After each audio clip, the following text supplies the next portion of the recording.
새벽 5시 칠성시장은 아직 잠들어 있습니다. 가로등 불빛만이 희미하게 골목길을 비추고 있는 가운데 한 여자가 묵묵히 가게 문을 열고 있었습니다. 정옥희 38살. 칠성시장에서 고등어포 가게를 운영하는 사장입니다. 옥희는 앞치마를 두르고 도마 앞에 섰습니다. 손에 든 칼은 낡았지만 날카로웠습니다. 고등어 한 마리를 도마 위에 올리고 천천히 칼을 움직였습니다. 고등어 살을 가르는 칼날 소리가 새벽 공기를 가릅니다. 그런데 옥희의 칼질은 평범하지 않았습니다. 칼이 고등어를 스치는 각도, 힘의 분배, 그리고 손목의 움직임까지 모든 것이 완벽했습니다. 마치 수십 년간 갈고 닦은 기술처럼 보였지만 동시에 무언가 위험한 기운이 느껴졌습니다. 포는 칼이 써는 게 아니야. 손이 써는 거야. 옥희는 혼자서 중얼거렸습니다. 그녀의 손놀림은 정교했습니다. 고등어 한 마리가 순식간에 얇은 포로 변해갔습니다. 하지만 가끔씩 칼을 쥔 그녀의 손에 힘이 들어갔습니다. 마치 다른 무언가를 베고 있는 것처럼 말입니다. 바로 그때 가게 앞을 지나가던 김 아저씨가 걸음을 멈췄습니다. 옥희의 칼질을 보고 있던 그는 등골이 서늘해지는 것을 느꼈습니다. 저 여자, 뭔가 이상해. 김 아저씨가 뒷걸음치며 주머니에서 휴대폰을 꺼냈다. 요즘 세상에 이건 찍어둬야겠어. 김 아저씨는 급히 발걸음을 옮겼습니다. 옥희의 칼질에서 느껴지는 살기 때문이었습니다. 그것은 단순히 생선을 써는 칼질이 아니었습니다. 마치 적을 베는 것 같은 정확하고 차가운 움직임이었습니다. 옥희는 김 아저씨의 시선을 느꼈지만 신경 쓰지 않았습니다. 이미 익숙한 일이었습니다. 10년 전 이곳에 정착한 이후로 사람들은 항상 그녀를 이상하게 바라봤습니다. 너무나 완벽한 칼솜씨, 그리고 그녀의 눈빛에서 느껴지는 차가운 기운 때문이었습니다. 시장이 열리기 시작하자 상인들이 하나둘 모여들었습니다. 과일 가게 박 할머니가 옥희에게 다가왔습니다. 옥희야, 오늘도 일찍 나왔구나. 근데 너 어디서 그런 칼질 배웠니? 정말 신기해. 옥희는 잠시 손을 멈췄습니다. 그녀의 눈빛이 순간 어두워졌습니다. 과거의 기억들이 스쳐 지나갔습니다. 피비린내 나는 골목길, 비명소리, 그리고 그녀의 손에 쥐어진 칼의 무게. 그냥 오래해서 익숙해진 거예요. 옥희는 애써 평온한 목소리로 대답했습니다. 하지만 그녀의 손은 여전히 떨리고 있었습니다. 과거를 묻어두려 해도 완전히 지울 수는 없었습니다. 박 할머니는 옥희의 표정 변화를 눈치챘습니다. 뭔가 깊은 상처가 있는 것 같았습니다. 하지만 더 이상 묻지 않았습니다. 사람마다 말하고 싶지 않은 과거가 있다는 것을 알고 있었기 때문입니다. 오전 8시 시장이 본격적으로 붐비기 시작했습니다. 옥희의 가게 앞에도 손님들이 줄을 서기 시작했습니다. 그녀의 고등어포는 시장에서 가장 맛있기로 유명했습니다. 하지만 사람들은 몰랐습니다. 그 완벽한 칼솜씨의 진짜 이유를 말입니다. 첫 번째 손님이 고등어포를 주문했습니다. 옥희는 능숙하게 칼을 들어 고등어를 썰기 시작했습니다. 그런데 그때 갑자기 가게 밖에서 큰 소리가 들렸습니다. 아, 거기 할머니, 왜 우리 말 안 들어? 옥희는 칼을 든 손을 멈췄습니다. 밖을 보니 젊은 남자 몇 명이 과일 가게 박 할머니를 둘러싸고 있었습니다. 그들의 옷차림과 말투에서 조직 냄새가 났습니다. 우리가 월세 올린다고 했잖아요. 왜 자꾸 버티세요? 남자들 중 하나가 박 할머니에게 소리를 질렀습니다. 박 할머니는 무서워하며 뒤로 물러섰습니다. 그때 옥희의 눈빛이 변했습니다. 10년 전 봉인해둔 감정이 되살아나기 시작했습니다. 오키는 천천히 칼을 도마에 내려놓았습니다. 그녀의 손이 미세하게 떨리고 있었습니다. 분노 때문이 아니라 오래 억눌러온 본능이 깨어나고 있었기 때문입니다. 진정해. 이제는 다른 사람이야. 더 이상 그런 일에 관여하지 마. 오키는 속으로 자신에게 말했습니다. 하지만 박할머니의 울음소리가 들려오자 그녀의 주먹이 저절로 움켜쥐어졌습니다. 그때 오키의 머릿속에 10년 전의 기억이 스쳐 지나갔습니다. 칠성파의 전설 오른손 칼이었던 그녀의 모습이 떠올랐습니다. 한 번의 칼질로 상대를 제압하던 그때의 자신, 조직 사람들이 그녀의 이름만 들어도 벌벌 떨던 그 시절 말입니다. 오키야, 도와줘. 박할머니의 절규가 들렸습니다. 남자들 중 하나가 박할머니를 밀쳐 넘어뜨렸습니다. 과일들이 바닥에 굴러떨어지고 박할머니는 울음을 터뜨렸습니다. 그 순간 오키의 오른손이 반사적으로 칼을 향해 움직였습니다. 10년 동안 묻어두었던 본능이 되살아나고 있었습니다. 그녀의 눈빛이 차가워졌습니다. 마치 사냥감을 노리는 맹수 같았습니다. 이 동네 처음 내려왔을 때 박할머니만이 따뜻한 국 한 그릇을 건네주셨다. 오키는 자신을 억제하려 했지만 쉽지 않았습니다. 칼을 든 손에 힘이 들어갔습니다. 그녀의 머릿속에서는 두 가지 목소리가 싸우고 있었습니다. 하나는 평범한 삶을 살라는 이성의 목소리였고 다른 하나는 정의를 실현하라는 본능의 목소리였습니다. 시장 사람들을 괴롭히는 놈들은 용서할 수 없어. 오키는 중얼거렸습니다. 그녀의 손에 든 칼이 순간 무시무시한 무기처럼 느껴졌습니다. 하지만 곧 자신을 다스렸습니다. 이제는 다른 사람이라고, 더 이상 폭력으로 문제를 해결하지 않는다고 다짐했습니다. 남자들이 박할머니를 괴롭히는 것을 보며 오키는 주먹을 꽉 쥐었습니다. 그녀의 마음속에서는 복잡한 감정들이 소용돌이치고 있었습니다. 10년 동안 평범하게 살려고 노력했지만 결국 현실은 그녀를 다시 과거로 끌어당기고 있었습니다. 그날 밤 오키는 가게 문을 닫고 혼자 남았습니다. 그녀는 칼을 손에 들고 오랫동안 바라봤습니다. 이 칼로 얼마나 많은 일들을 저질렀는지 기억하고 있었습니다. 하지만 동시에 이 칼로 지켜야 할 사람들이 있다는 것도 알고 있었습니다. 관여하지 마, 넌 이제 장사꾼이야. 하지만 저 사람들을 그냥 두면 옛날처럼 또 누군가 죽을지도 몰라. 이 손으로 사람을 안 썬지. 딱 10년. 오키는 잠시 과거를 떠올렸습니다. 10년 전 함께 칠성파에서 활동했던 동료가 한 명 있었습니다. 홍희수. 유일하게 마음을 터놓고 지낼 수 있었던 친구였습니다. 위험한 순간마다 서로를 지켜주며 살아남았던 소중한 사람이었죠. 희수는 지금 어떻게 살고 있을까? 하지만 곧 고개를 저었습니다. 과거는 과거일 뿐이었습니다. 이제는 모든 인연을 끊고 혼자 살아가야 했습니다. 오키는 골목 어귀에서 혼잣말을 내뱉었습니다. 그녀의 목소리에는 깊은 갈등이 묻어 있었습니다. 과거와 현재, 그리고 미래 사이에서 흔들리고 있었습니다. 그때 오키는 깨달았습니다.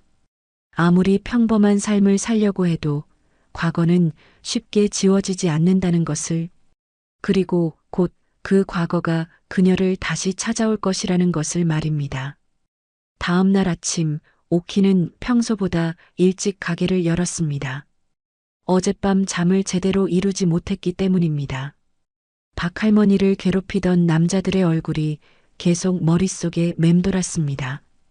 그들의 말투와 행동에서 느껴진 조직의 냄새가 불안감을 증폭시켰습니다. 오늘은 조용했으면 좋겠는데. 오키는 한숨을 내쉬며 고등어를 썰기 시작했습니다.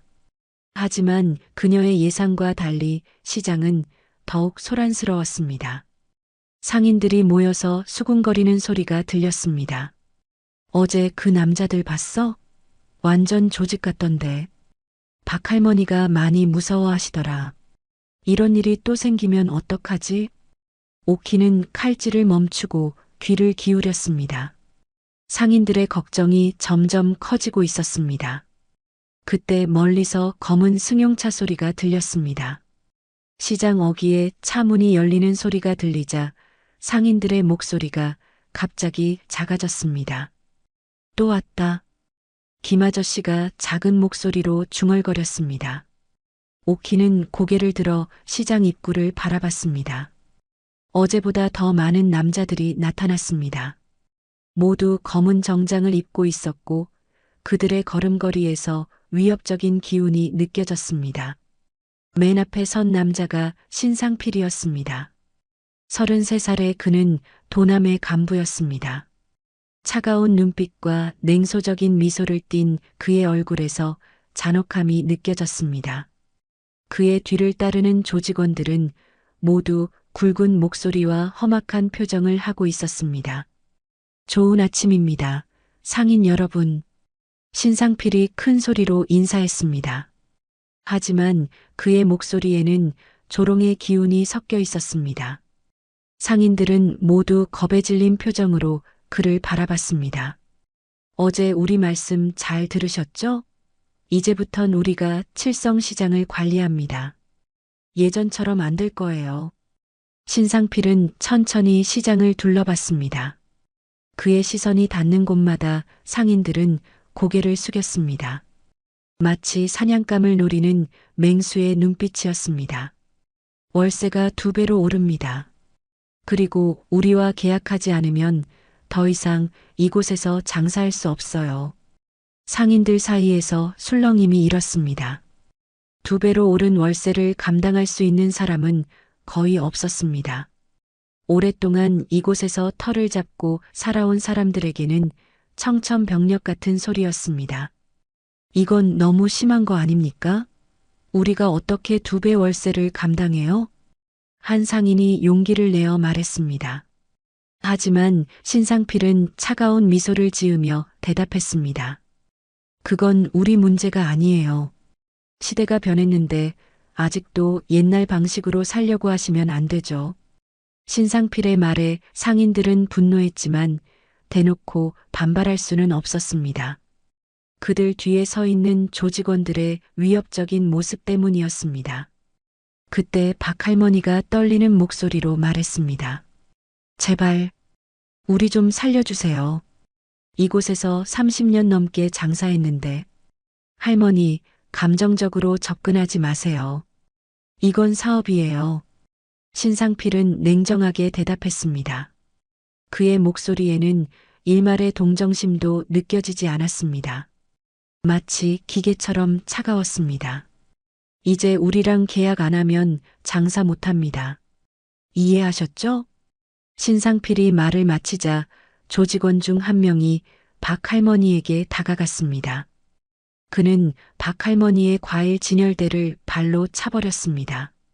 사과와 배들이 바닥에 굴러떨어졌습니다. 아, 죄송합니다. 실수였어요. 조직원은 가짜 사과를 하며 웃었습니다. 박할머니는 무릎을 꿇고 굴러떨어진 과일들을 주워 담았습니다. 그녀의 손이 떨리고 있었습니다. 왜 이래요? 너무 심하잖아요. 박할머니가 울먹이며 항의했습니다. 하지만 조직원은 오히려 그녀를 밀어버렸습니다. 박할머니는 그대로 넘어져 바닥에 주저앉았습니다. 할머니가 말을 안 듣네요. 이해력이 부족한 것 같은데? 신상필이 조롱하듯 말했습니다. 그의 표정에서 잔인한 즐거움이 느껴졌습니다. 마치 약자를 괴롭히는 것을 즐기는 것 같았습니다. 바로 그때 오키가 가게에서 나왔습니다. 그녀의 손에는 여전히 칼이 쥐어져 있었습니다. 오키의 눈빛이 변했습니다. 10년 전 봉인해둔 감정이 다시 끓어오르기 시작했습니다. 오키는 천천히 박할머니에게 다가갔습니다. 그녀의 걸음걸이에서 위험한 기운이 느껴졌습니다. 신상필과 조직원들이 오키를 주목하기 시작했습니다. 할머니, 괜찮으세요? 오키는 박할머니를 부축해 일으켰습니다.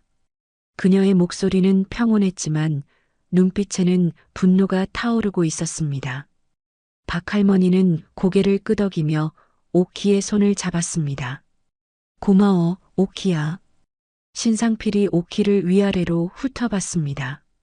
그녀의 칼솜씨를 어제 목격했던 조직원이 신상필의 귀에 무언가를 속삭였습니다. 신상필의 입꼬리 비뚤어졌습니다. 여기 칼 잘 쓰는 여자가 있네요. 신상필이 오키에게 다가왔습니다. 그의 목소리에는 호기심과 도발이 섞여 있었습니다. 오키는 그를 똑바로 바라봤습니다. 두 사람 사이에 긴장감이 흘렀습니다. 이 동네에서 장사하려면 우리 허락이 필요해요. 알고 계시죠?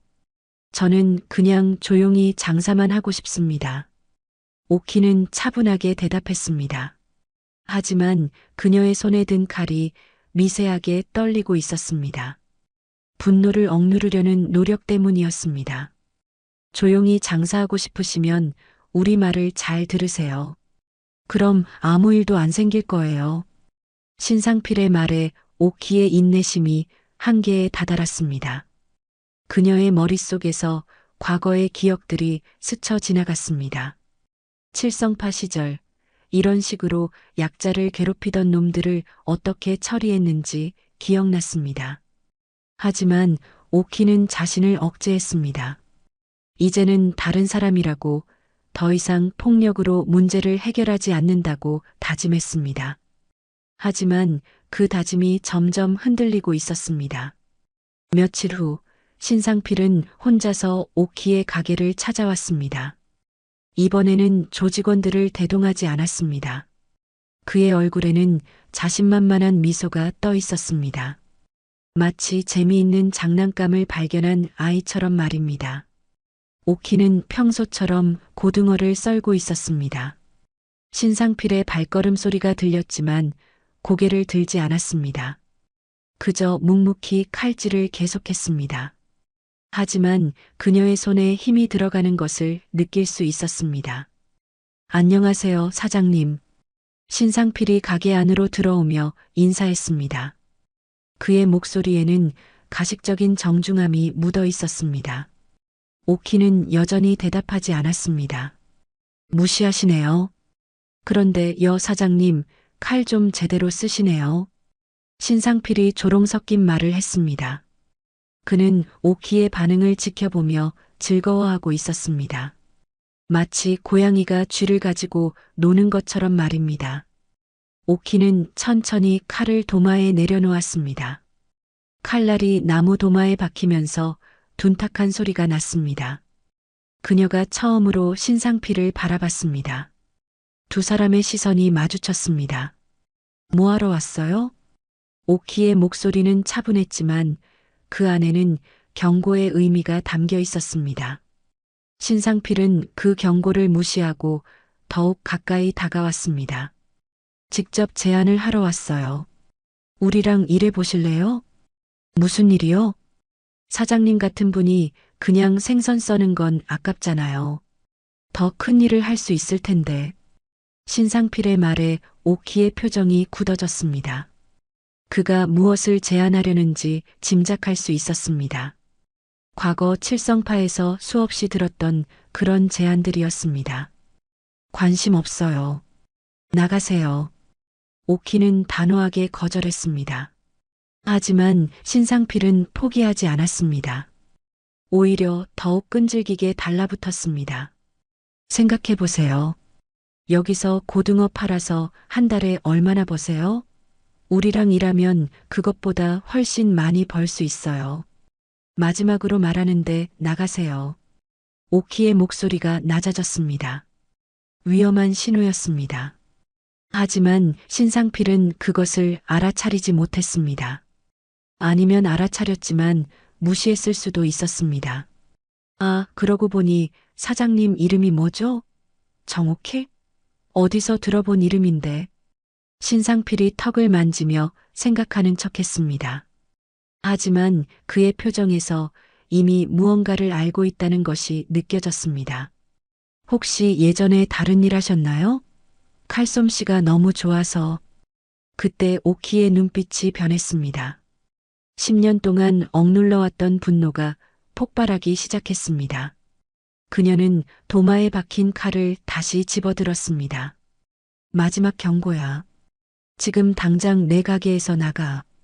오키의 목소리에는 살기가 묻어 있었습니다. 신상필은 그제야 상황이 심각해졌다는 것을 깨달았습니다. 하지만 이미 늦었습니다. 어라?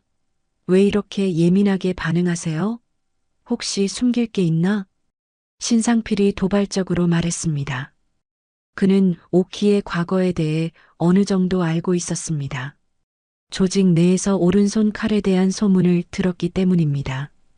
바로 그때 신상필이 실수를 했습니다. 그는 오키를 더욱 자극하기 위해 도마 위로 손을 뻗었습니다. 마치 그녀의 칼을 만져보려는 것처럼 말입니다. 순간 오키의 몸이 반사적으로 움직였습니다. 10년 동안 봉인했던 본능이 깨어났습니다. 그녀의 칼이 번개처럼 튀어나왔습니다. 아! 신상필이 비명을 지르며 손을 움켜쥐었습니다. 오키의 칼날이 그의 손등을 스쳐 지나갔습니다. 깊지는 않았지만 선명한 상처가 생겼습니다. 이 미친년이.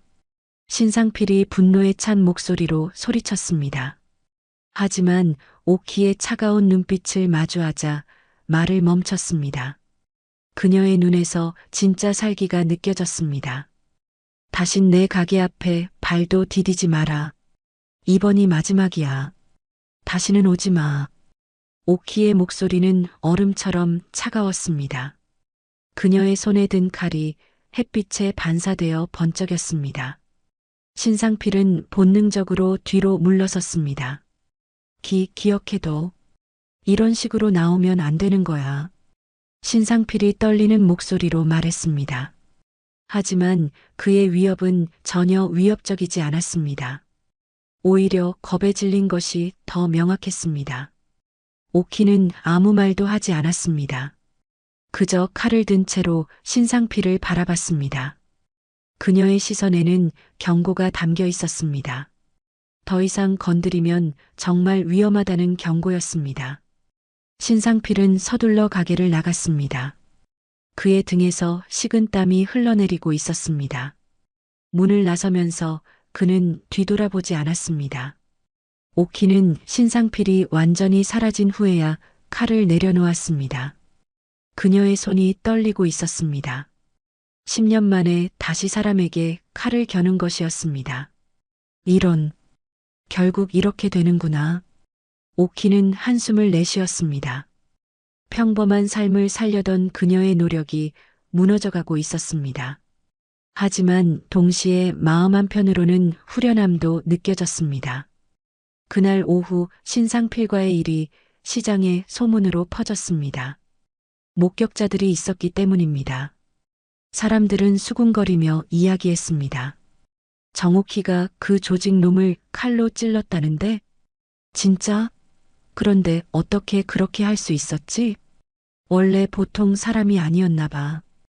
칼솜씨가 너무 좋잖아. 소문은 점점 커졌습니다. 어떤 사람들은 오키를 무서워했지만 다른 사람들은 그녀를 영웅으로 여겼습니다.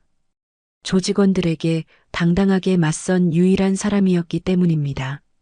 박 할머니가 오키의 가게로 찾아왔습니다. 그녀의 얼굴에는 걱정이 가득했습니다. 오키야, 괜찮아? 그 사람들이 보복하러 올 수도 있어. 괜찮아요, 할머니. 걱정 마세요. 오키야, 내가 처음 여기 왔을 때 말도 없이 멍하니 앉아 있었잖아. 그때 국 하나 말아주니까 울더라. 기억나니? 그날이었지, 이 동네 처음 왔을 때. 국 한 그릇 건넨 건 당신뿐이었어. 오키는 담담하게 대답했습니다. 하지만 그녀도 알고 있었습니다. 이것은 시작에 불과하다는 것을 말입니다. 그날 밤 오키는 혼자 가게에서 칼을 닦고 있었습니다. 10년 만에 다시 사람의 피를 본 칼이었습니다. 그녀의 마음은 복잡했습니다. 후련했다. 동시에 무서웠다. 이 손이 다시 사람을 겨눌 줄은 몰랐기에 결국 다시 시작되는구나.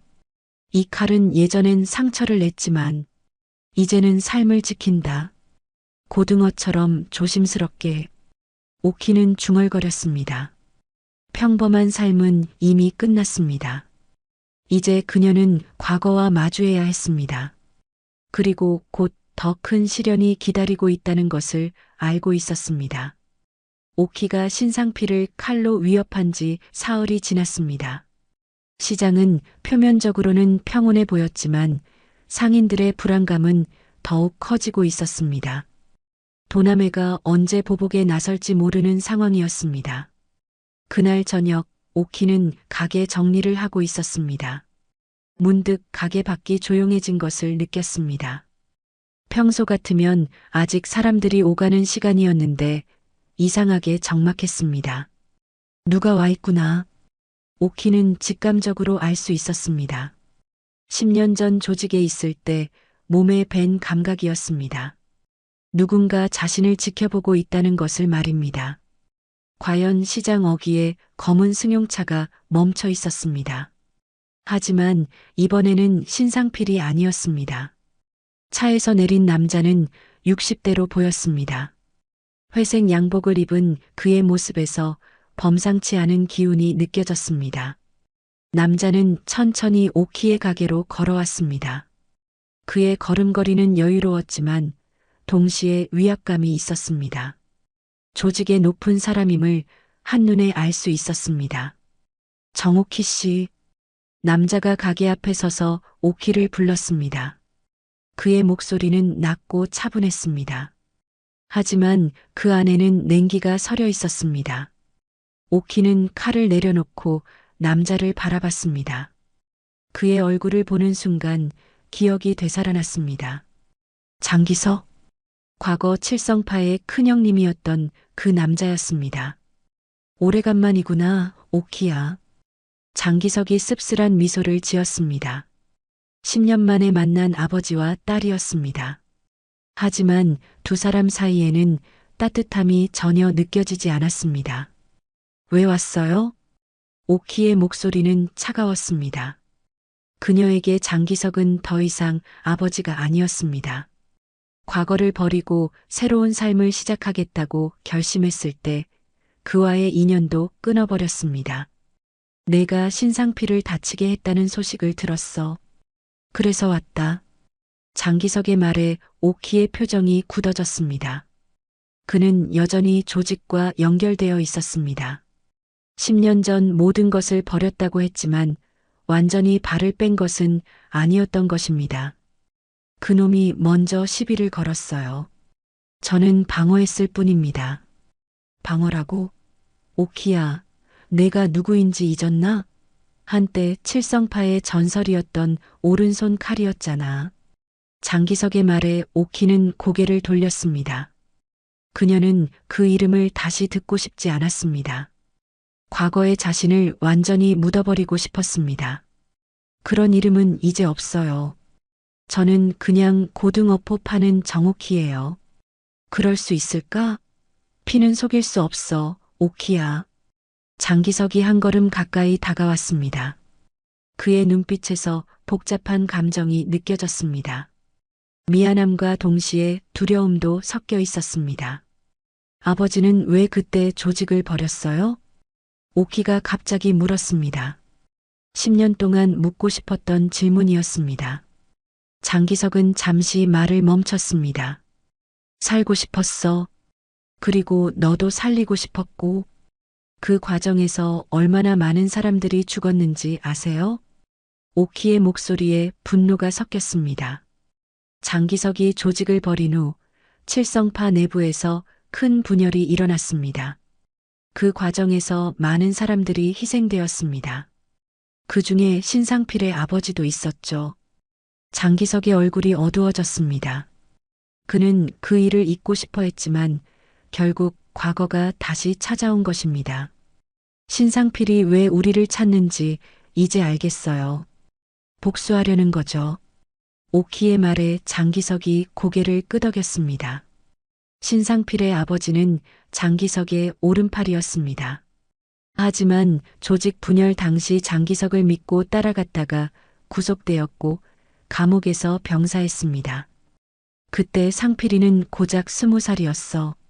아버지가 죽고 나서 완전히 변했지. 장기석의 목소리에 후회가 묻어 있었습니다. 자신의 선택이 어린아이의 인생을 망쳤다는 것을 알고 있었습니다. 그래서 어쩌자는 거예요? 제가 속죄하라고? 아니다. 그냥 조심하라는 얘기야. 상필이는 예전과 달라.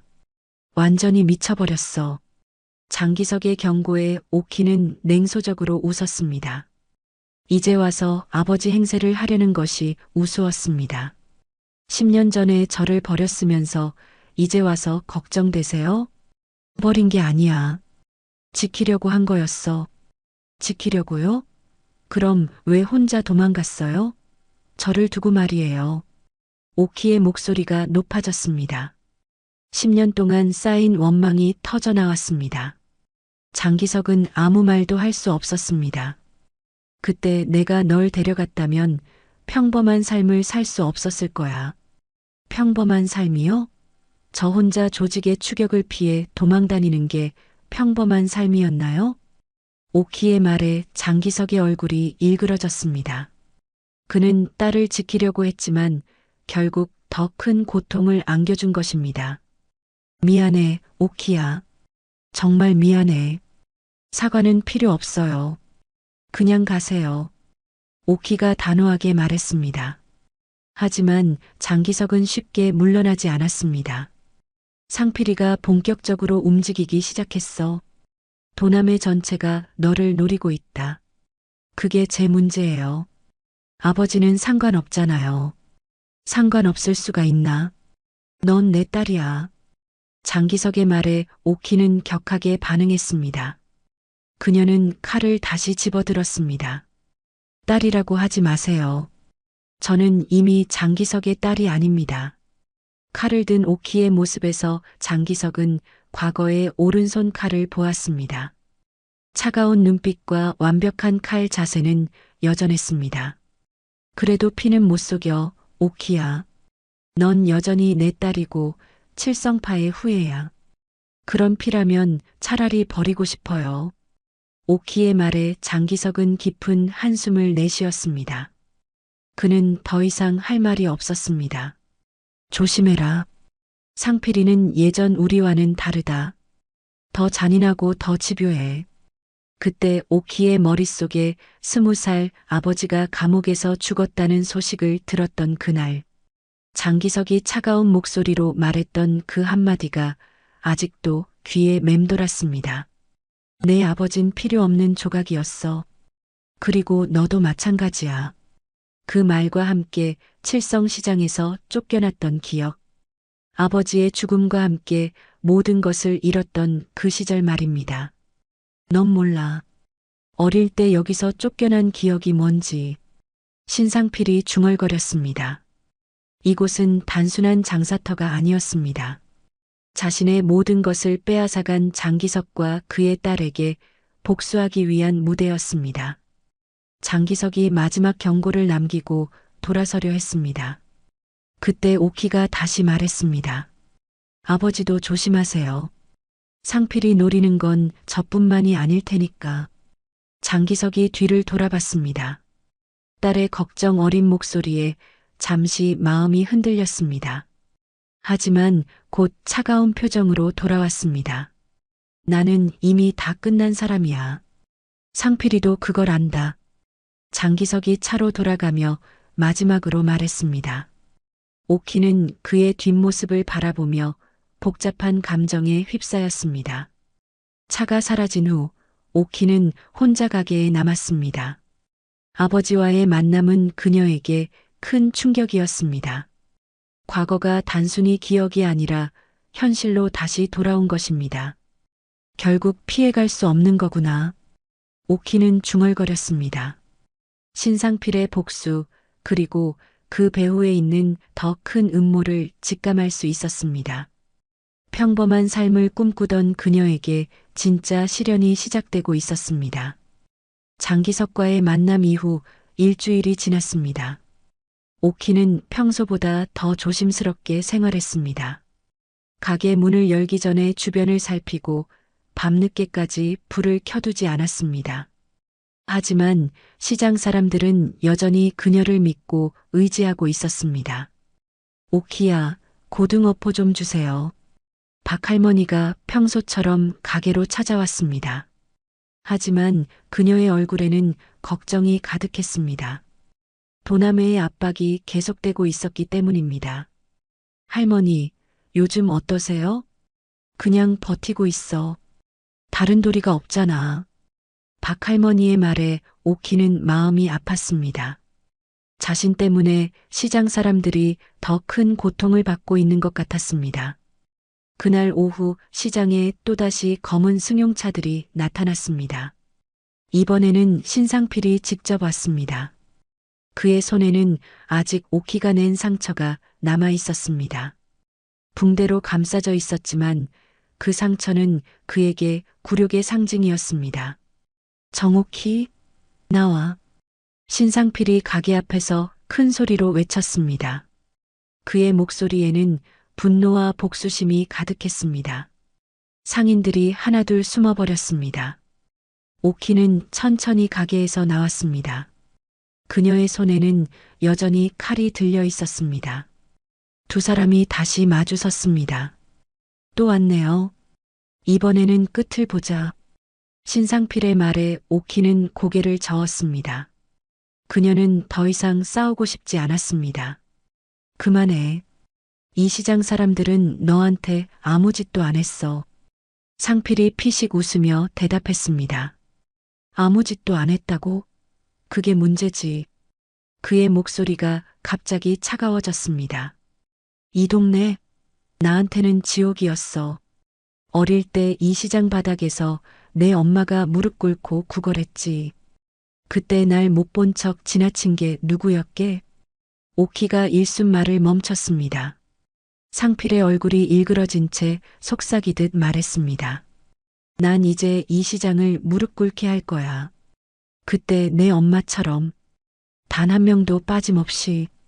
오키는 상필의 진짜 동기를 이해했습니다. 이것은 단순한 돈벌이가 아니었습니다. 어린 시절의 상처와 복수심이 그를 움직이고 있었습니다. 그런 식으로는 아무것도 해결되지 않아. 해결? 나는 해결하려는 게 아니야. 복수하려는 거지. 신상필이 손짓을 하자 조직원들이 시장 곳곳으로 흩어졌습니다. 뭔가 불길한 예감이 들었습니다. 너를 완전히 무너뜨리는 방법을 찾았어. 내가 소중히 여기는 것들을 하나씩 빼앗아 주겠다. 신상필의 말에 오키의 얼굴이 굳어졌습니다. 그가 무엇을 계획하고 있는지 짐작할 수 있었습니다. 시장 사람들은 건드리지 마. 이미 늦었어. 신상필이 시계를 보며 말했습니다. 마치 정해진 시간을 기다리는 것 같았습니다. 바로 그때 멀리서 연기가 피어오르는 것이 보였습니다. 누군가 소리를 질렀습니다. 불이야. 불이 났어. 오키는 급하게 연기가 나는 곳으로 달려갔습니다. 그곳은 바로 자신의 가게였습니다. 화염이 가게 전체를 삼키고 있었습니다. 아니야. 오키가 절망적인 소리를 지르며 가게로 뛰어들려 했습니다. 하지만 화염이 너무 거셌습니다. 시장 사람들이 그녀를 붙잡았습니다. 오키야, 위험해. 들어가면 안 돼. 박할머니가 울면서 오키를 막았습니다. 오키는 무력하게 자신의 가게가 타는 것을 지켜볼 수밖에 없었습니다. 소방서에서 출동했지만 이미 늦었습니다. 가게는 완전히 전소되었습니다. 10년 동안 쌓아온 모든 것이 한순간에 사라졌습니다. CCTV 확인해 봤는데 검은 후드를 쓴 남자가 휘발유통을 들고 사라지는 게 찍혔어요. 경찰이 오키에게 말했습니다. 하지만 그녀는 이미 누구의 짓인지 알고 있었습니다. 증거는 있나요? 얼굴이 잘 안 보여서 수사는 계속하겠지만 쉽지 않을 것 같습니다. 경찰이 떠난 후 오키는 불타버린 가게 앞에 주저앉았습니다. 검게 탄 잔해들 사이에서 자신의 칼을 찾았습니다. 칼날이 열에 의해 변색되었고 손잡이는 거의 녹아내렸습니다. 오키는 그 칼을 들어보려 했습니다. 하지만 뜨거운 열기가 아직 남아 있어서 손에 깊은 상처가 생겼습니다. 피가 흘러내렸지만 그녀는 아픔을 느끼지 못했습니다. 이제 난 뭐로 살아야 하나. 오키는 절망에 빠진 목소리로 중얼거렸습니다. 10년 동안 일구어온 평범한 삶이 완전히 파괴되었습니다. 그때 한 소년이 다가왔습니다. 시장에서 떡볶이를 파는 아주머니의 아들이었습니다. 언니, 소년이 조심스럽게 오키에게 다가왔습니다. 그의 손에는 종이 한 장이 들려 있었습니다. 이거 언니가 우리 엄마한테 가르쳐준 고등어포 레시피예요. 덕분에 우리 아직 장사해요. 고마워요. 소년의 말에 오키의 굳은 얼굴에 눈물이 흘러내렸습니다. 모든 것을 잃었다고 생각했는데 아직 남아있는 것이 있었습니다. 자신이 나누어준 따뜻함이 다른 사람들에게 전해진 것입니다. 언니가 없으면 우리 어떻게 해요? 그 나쁜 사람들한테 맞서는 건 언니뿐인데. 소년의 말에 오키는 고개를 들었습니다. 시장 사람들이 하나둘 모여들고 있었습니다. 모두들 걱정스러운 표정으로 그녀를 바라보고 있었습니다. 오키야, 괜찮아? 우리가 도와줄 테니까 너무 걱정하지 마. 가게는 다시 지을 수 있어. 포기하지 마. 사람들의 위로가 이어졌습니다. 오키는 자신이 혼자가 아니라는 것을 깨달았습니다. 비록 가게는 잃었지만 더 소중한 것들이 남아 있었습니다. 하지만 동시에 분노도 끓어오르고 있었습니다. 신상필이 선을 넘었습니다. 이제는 더 이상 참을 수 없었습니다. 관여하지 마. 넌 이제 장사꾼이야. 오키는 속으로 중얼거렸습니다. 하지만 곧 다른 목소리가 들렸습니다. 하지만 저 여자를 그냥 두면 옛날처럼 또 누군가 죽을지도 몰라. 오키는 탄 칼을 꽉 쥐었습니다. 비록 상처가 났지만 아픔을 무시했습니다. 이제 선택의 시간이 왔습니다. 계속 도망칠 것인가 아니면 맞서 싸울 것인가. 그날 밤 오키는 불타버린 가게 앞에서 밤을 새웠습니다. 10년 동안 억눌러왔던 오른손 칼이 다시 깨어나고 있었습니다. 불타버린 가게 앞에서 밤을 새운 오키는 새벽이 되어서야 자리에서 일어났습니다. 그녀의 결심은 확고했습니다. 더 이상 도망치지 않기로 한 것입니다. 하지만 혼자서는 신상필과 도나메를 상대할 수 없다는 것도 알고 있었습니다. 오키는 오래전 기억을 떠올렸습니다. 과거 칠성파 시절 함께 생사고락을 나눈 동료가 한 명 있었습니다. 홍희수. 그녀와 함께 수많은 위기를 헤쳐나갔던 유일한 친구였습니다. 희수, 아직 살아있을까? 오키는 중얼거리며 휴대폰을 꺼냈습니다. 10년 만에 연락을 시도하는 것이었습니다. 다행히 번호는 아직 유효했습니다. 여보세요? 익숙한 목소리가 들렸습니다. 홍희수의 목소리였습니다. 오키는 잠시 말을 멈췄습니다. 희수야, 나야. 오키 언니, 진짜 언니야? 희수의 목소리에 놀라움이 가득했습니다. 10년 만에 듣는 오키의 목소리였습니다. 어디 있어? 지금 당장 만나자. 오키의 급한 목소리에 희수는 뭔가 심각한 일이 생겼다는 것을 직감했습니다. 알았어. 옛날 그 카페로 와.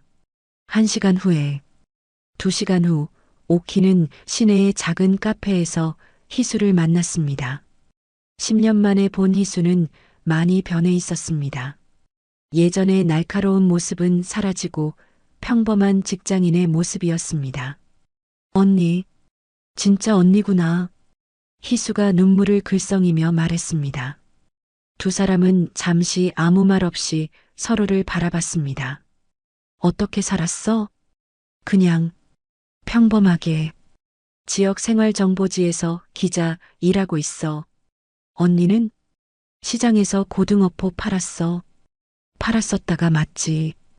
오키의 씁쓸한 말에 희수는 뭔가 일어났다는 것을 눈치챘습니다. 무슨 일이야? 오키는 지난 몇 주 동안 일어난 모든 일들을 희수에게 이야기했습니다. 신상필의 등장부터 가게가 불타는 일까지 모든 것을 말입니다. 그 새끼가 감히. 희수의 얼굴이 굳어졌습니다. 예전의 날카로운 모습이 잠시 되살아났습니다. 도와줄래? 오키의 질문에 희수는 주저하지 않고 고개를 끄덕였습니다. 언니가 없었으면 나 진작 죽었어. 당연히 도와주지. 두 사람은 과거를 회상했습니다. 칠성파 시절 적대 조직의 습격을 받았을 때였습니다. 희수는 중상을 입고 쓰러졌고 오키는 혼자서 10명이 넘는 적들과 싸워야 했습니다. 그날 언니가 나를 업고 도망치지 않았다면 그런 얘기는 그만해. 이제 어떻게 할지 생각해보자. 오키는 과거 이야기를 멈추고 현실에 집중했습니다. 하지만 희수는 계속 그날을 기억하고 있었습니다. 오키가 자신을 지키기 위해 단도 하나로 수많은 적들을 상대했던 그 밤을 말입니다. 언니, 아직도 칼 잘 써?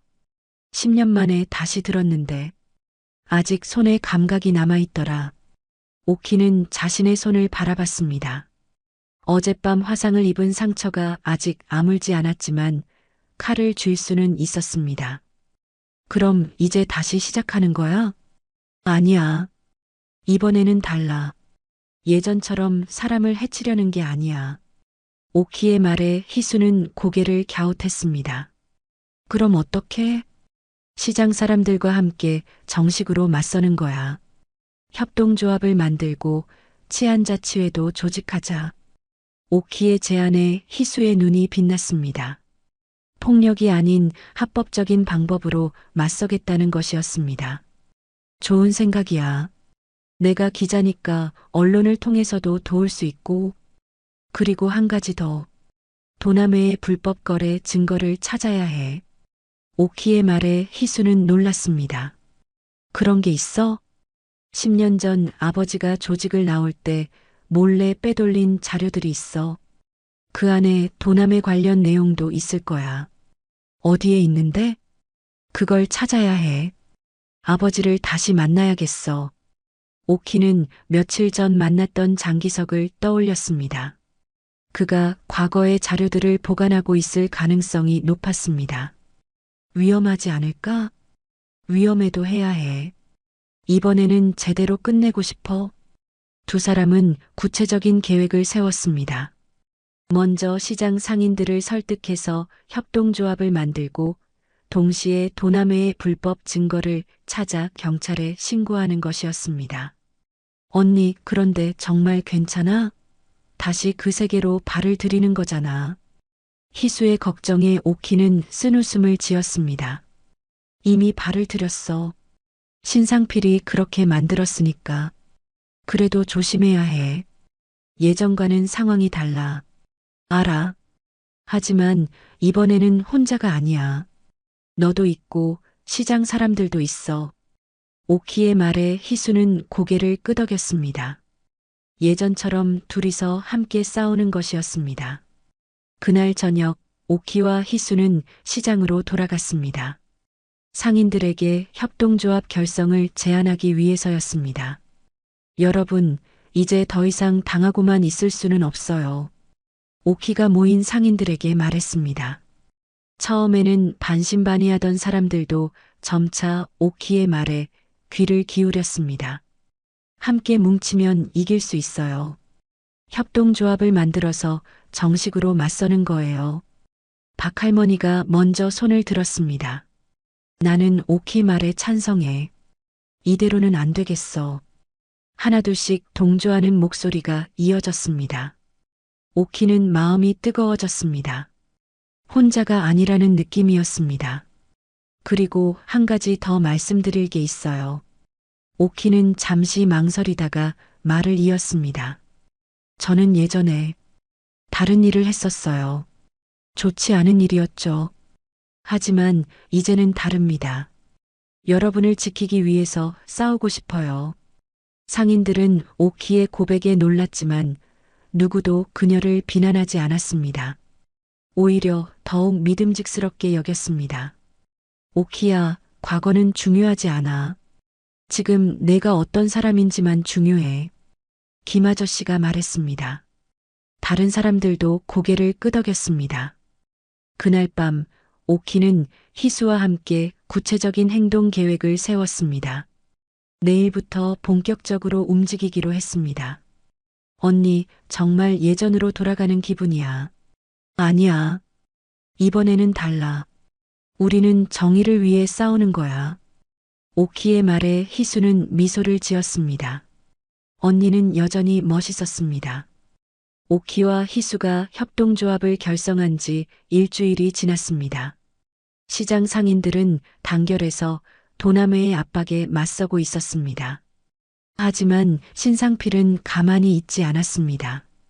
그는 더욱 강경한 수단을 준비하고 있었습니다. 오늘이 마지막 날이다. 신상필이 조직원들에게 말했습니다. 그의 얼굴에는 광기가 어려 있었습니다. 오키에 대한 복수심이 그를 완전히 사로잡고 있었습니다. 시장을 완전히 접수하는 거야. 반대하는 놈들은 가차없이 처리하고 조직원들이 고개를 끄덕였습니다. 그들의 손에는 각종 흉기들이 들려 있었습니다. 한편 오키는 장기석을 만나기 위해 예전 아지트로 향하고 있었습니다. 도남회의 불법 증거를 찾기 위해서였습니다. 희수는 시장에 남아 상인들과 함께 마지막 준비를 하고 있었습니다. 아버지, 오키가 낡은 창고 안으로 들어가며 장기석을 불렀습니다. 그는 혼자 앉아서 술을 마시고 있었습니다. 왔구나. 장기석이 고개를 들어 딸을 바라봤습니다. 그의 얼굴은 많이 늙어 있었습니다. 도남의 자료가 필요해요. 뭐 하려고? 제대로 끝내려고요. 법적으로 말이에요. 오키의 말에 장기석은 쓴웃음을 지었습니다. 법이라. 우리 같은 놈들이 법을 믿어도 될까? 적어도 칼보다는 나아요. 오키의 대답에 장기석은 잠시 생각에 잠겼습니다. 그리고는 구석에 있던 낡은 금고를 열었습니다. 여기 있다. 10년 전 자료들이. 장기석이 USB 하나를 꺼내어 오키에게 건넸습니다. 이 안에 도남회의 자금 세탁 기록부터 불법 거래 내역까지 다 들어있어. 오키는 USB를 받아들었습니다. 이것이 신상필을 법적으로 처벌할 수 있는 열쇠였습니다. 고마워요. 미안하다, 오키야. 정말 미안해. 장기석의 진심 어린 사과에 오키는 잠시 머뭇거렸습니다. 하지만 곧 돌아섰습니다. 이제 진짜 끝내러 가요. 그때 휴대폰이 울렸습니다. 희수로부터 온 급한 전화였습니다. 언니, 빨리 와. 신상필이 조직원들 데리고 시장으로 오고 있어. 오키의 얼굴이 굳어졌습니다. 예상보다 빨랐습니다. 알았어. 지금 간다. 오키는 서둘러 시장으로 향했습니다. 차 안에서 경찰서에 신고 전화를 걸었습니다. 도남의 불법 증거를 제보하고 싶습니다. 지금 칠성시장으로 오세요. 하지만 경찰이 도착하기까지는 시간이 걸릴 것이었습니다. 그 전에 무슨 일이 일어날지 몰랐습니다. 시장에 도착한 오키는 긴급한 상황을 목격했습니다. 신상필과 조직원들이 상인들을 위협하고 있었습니다. 일부 상인들은 이미 부상을 당한 상태였습니다. 다 나와. 오늘로 끝이다. 신상필이 큰 소리로 외쳤습니다. 그의 손에는 야구 방망이가 들려 있었습니다.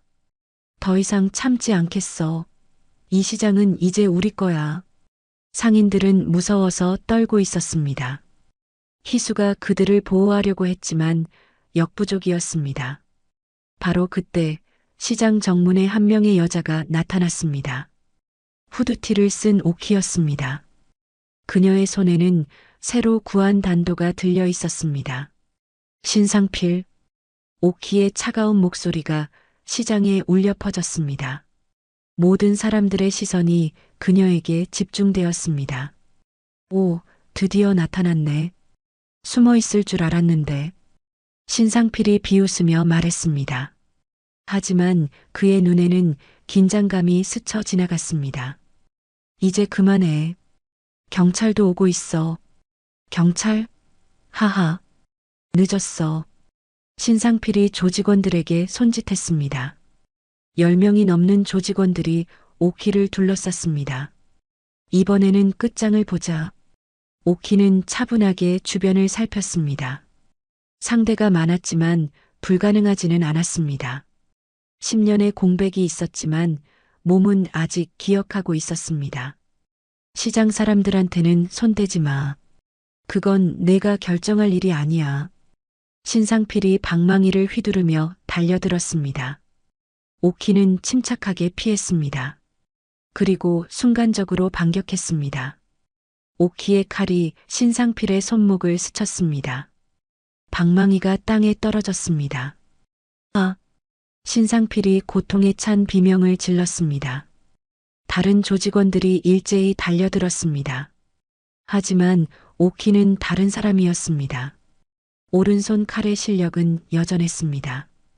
그녀는 마치 춤을 추듯 움직이며 조직원들을 하나씩 제압했습니다. 이런 괴물 같은 년이.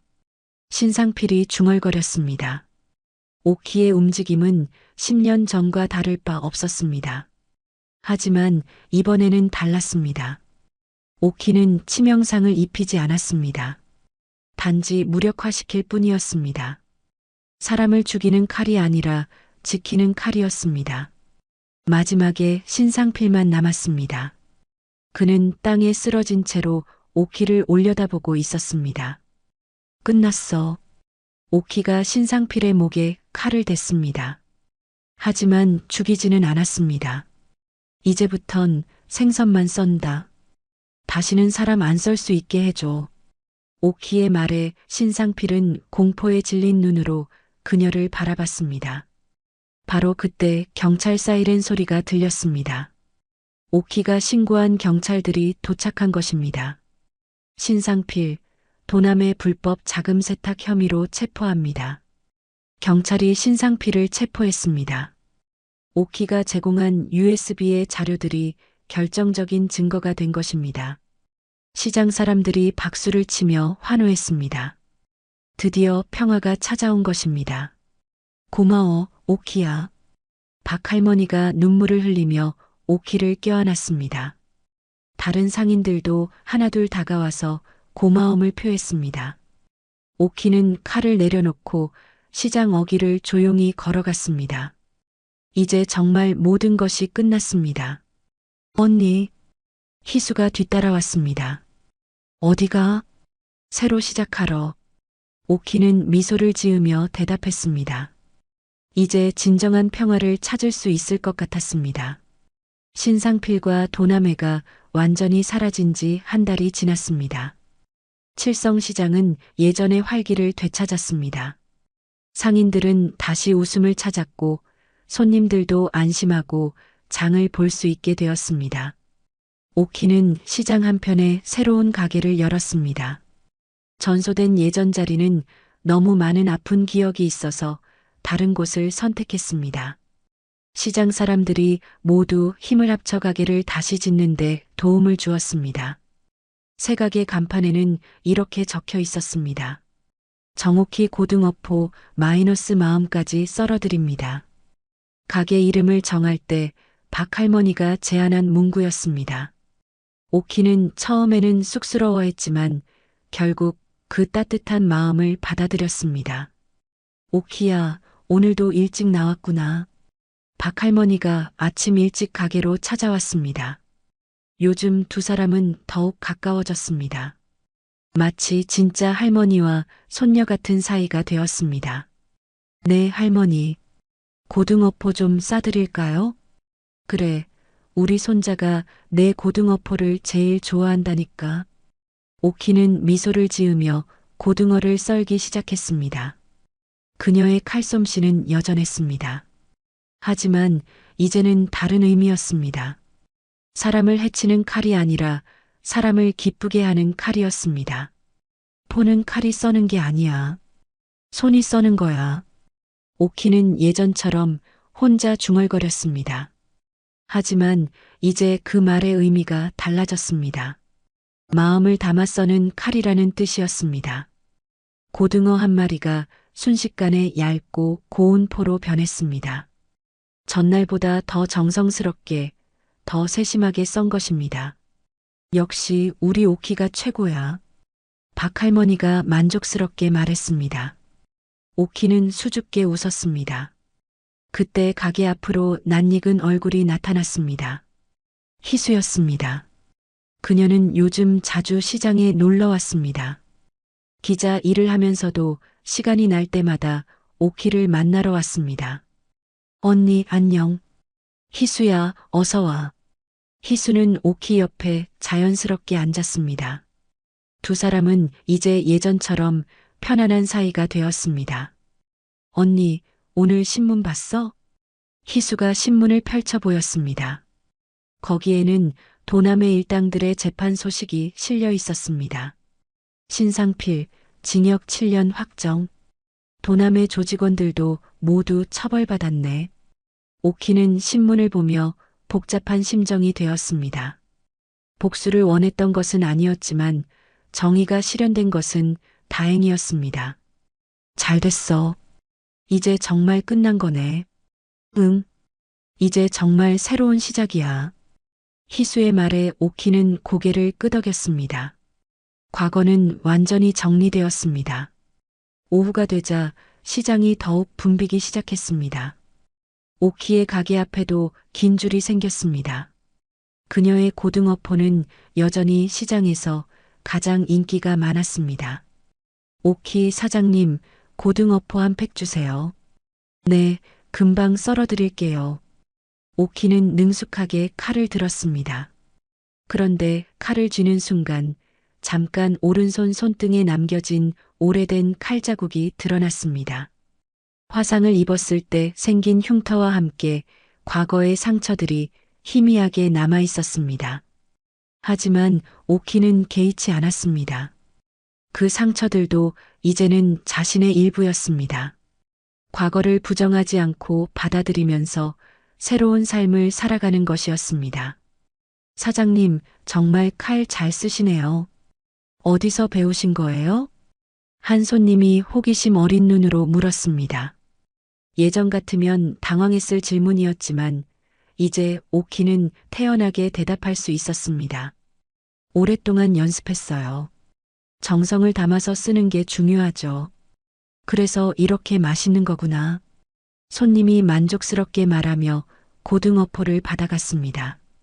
오키는 뿌듯한 마음이 들었습니다. 저녁이 되어 가게 문을 닫을 시간이 되었습니다. 오키는 하루 동안 사용한 칼을 정성스럽게 닦았습니다. 이 칼로 오늘도 많은 사람들을 기쁘게 해주었다는 생각에 마음이 따뜻해졌습니다. 언니, 오늘도 수고했어. 희수가 가게 정리를 도와주며 말했습니다. 고마워. 너도 수고했어. 두 사람은 함께 가게를 정리했습니다. 예전 칠성파 시절과는 전혀 다른 평범하고 행복한 일상이었습니다. 언니, 가끔 후회되지 않아? 예전 생활이? 희수의 질문에 오키는 고개를 저었습니다. 전혀. 이게 진짜 내 삶이야. 오키는 진심으로 그렇게 생각했습니다. 화려했던 과거보다 평범한 현재가 훨씬 소중했습니다. 그때의 칼은 상처를 냈지만 지금의 칼은 삶을 지킨다. 오키가 칼을 바라보며 중얼거렸습니다. 뭐라고? 아니야, 혼잣말이야. 오키는 미소를 지었습니다. 같은 칼이었지만 이제는 완전히 다른 의미였습니다. 그날 밤 오키는 시장을 한 바퀴 돌아보며 집으로 향했습니다. 상인들이 하나둘 불을 끄고 집으로 돌아가는 모습이 평화로웠습니다. 오키야, 내일 봐. 네, 할머니. 안녕히 가세요. 박 할머니와 인사를 나누며 오키는 뿌듯한 하루를 마감했습니다. 집에 도착한 오키는 거울 앞에 섰습니다. 거울 속의 자신은 평범한 아줌마였습니다. 더 이상 오른손 칼이 아니라 그냥 고등어포 파는 정오키였습니다. 하지만 그것이 더 좋았습니다. 진짜 자신의 모습이라는 생각이 들었습니다. 이제 나는 삶을 썬다. 고등어처럼 조심스럽게 오키는 자신에게 말했습니다. 앞으로도 이런 평범하고 소중한 일상이 계속되기를 바랐습니다. 창밖으로 칠성시장의 불빛들이 하나둘 꺼져가고 있었습니다. 내일 아침이면 또다시 활기찬 하루가 시작될 것입니다. 오키는 그 하루를 맞이할 준비가 되어 있었습니다.